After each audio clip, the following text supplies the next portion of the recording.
Mahakama Kuu ya ICC yaanzisha vikao vya kusikiliza kesi dhidi ya Rais wa Tanzania Mama Samia Suluhu Hassan, huku idhini ya kukamatwa kwake ikitolewa leo hii. Karibu kwenye taarifa zetu za Erhan Media, na kuomba sana uchukue sekunde yako moja upige subscription. Baada ya mashirika kadhaa ya kutetea haki za kibinadamu kuwasilisha ushahidi wao katika Mahakama Kuu ya ICC iliyoko Uholanzi kuhusiana na machafuko yaliyotokea mwaka jana katika taifa la Tanzania, hatimaye mahakama hiyo imemaliza uchunguzi wake dhidi ya Rais Mama Samia Suluhu Hassan na sasa imemtaka afike mbele ya mahakama hiyo ili kujibu mashtaka dhidi yake.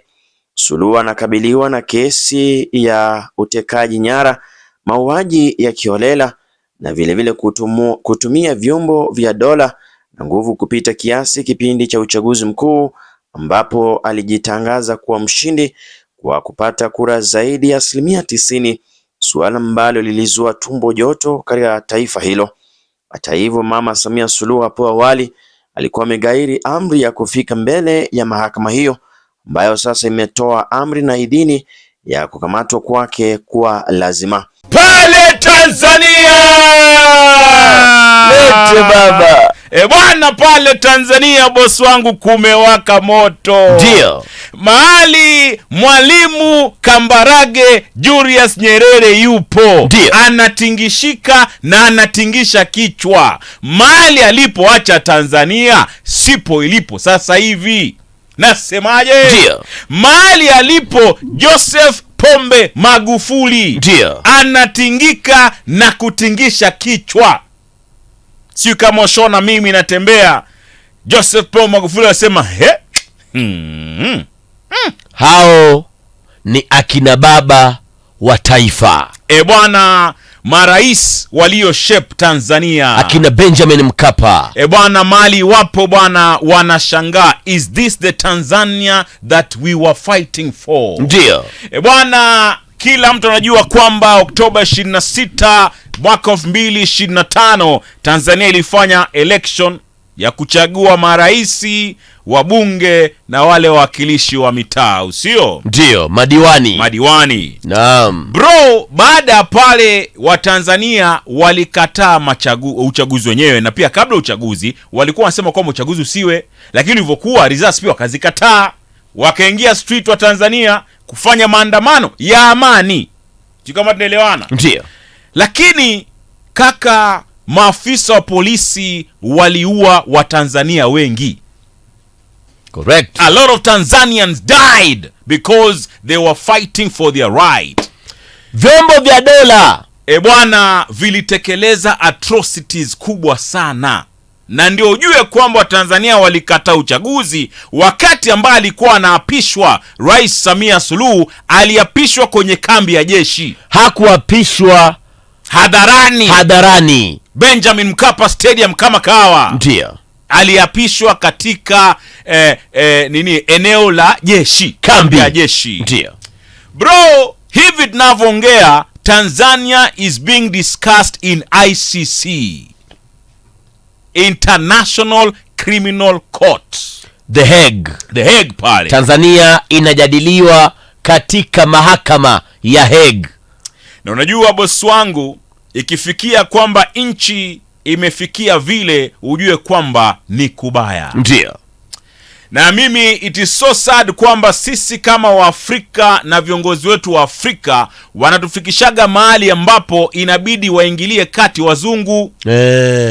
Na wakati mwingine huwa nakubaliana na rais wa USA Donald Trump alivyosema kwamba Africa is a nation. Unakumbuka alivyosema? Yes. Yani jinsi baadhi ya viongozi wana behave inatamausha. Msikizaji, sikiza Tanzania ikijadiliwa japo kwa dakika 2 tu. Not aftermath after elections, but a national strategy. On 29th of October, President Samia Suluhu Hassan crowned herself with a victory of 97% of the votes after silencing the very people who challenged her. And when citizens rose up, especially the young, they were met with bullets, brutality, and a blockade on truth. Hundreds killed, hundreds injured, hundreds arrested, entire country living in fear. Let us say his name clearly. Tundu Lissu, the opposition leader charged with treason, locked away simply because he exercised his democratic right to run for elections. And his imprisonment is a broader assault on democracy in Tanzania that is taking away all the promises to the Tanzanian people of their freedom. And to the Tanzanian people, we have heard you. We are on your side. This House has chosen to stand by you. Thank you. Anaingia wa pili. A teraz poprosím paní kolegyňu Vieira. Thank you. Madam Vieira has the floor. Dear Chair, dear colleagues, months ago I stood here calling on the authorities of Tanzania to release all political prisoners, and today that call is more urgent than ever.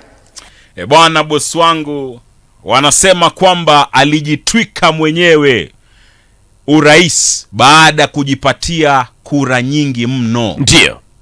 Bwana bosi wangu, ikifikia hivi kama ingekuwa ni kule kwetu United States of America, ingekuwa rais ashajiuzulu. Lakini hapa Afrika, I'd rather die than resign. Kufuatia hatua ya mahakama ya ICC sasa kumkabako Mama Samia Suluhu Hassan, hii ni taarifa nzuri na afueni kwa Watanzania wote waliohujumiwa haki zao kipindi cha maandamano ya uchaguzi mkuu mwezi wa Oktoba. Vilevile kuna familia na jamaa na marafiki waliowapoteza wapendwa wao licha ya kwamba serikali haikuwa compensate. Kwa hiyo mtazamaji wangu, nitakuwa nafika papa hapa ni kuarifu jinsi matukio yanaendelea kule katika mahakama ya ICC, na iwapo Mama Samia Suluhu basi atapatikana na makosa hayo anayokabiliwa nayo, huenda akafungwa au akatimuliwa madarakani. Kumbuka Tanzania ni mwanachama wa mahakama hiyo, ndio maana imeamua kuchukua hatua ili kusaidia nchi ya Tanzania. Utakumbuka mtazamaji wangu, wa Tanzania hawajawahi shuhudia mambo kama haya kwa sababu rais waliotangulia Julius Nyerere, Pombe Magufuli waliacha taifa hilo likiwa na utulivu, na Tanzania katika miaka iliyopita iliorodheshwa kama taifa lililo tulivu kabisa, lakini baada ya Mama Samia Suluhu kuingia mambo yakageuka.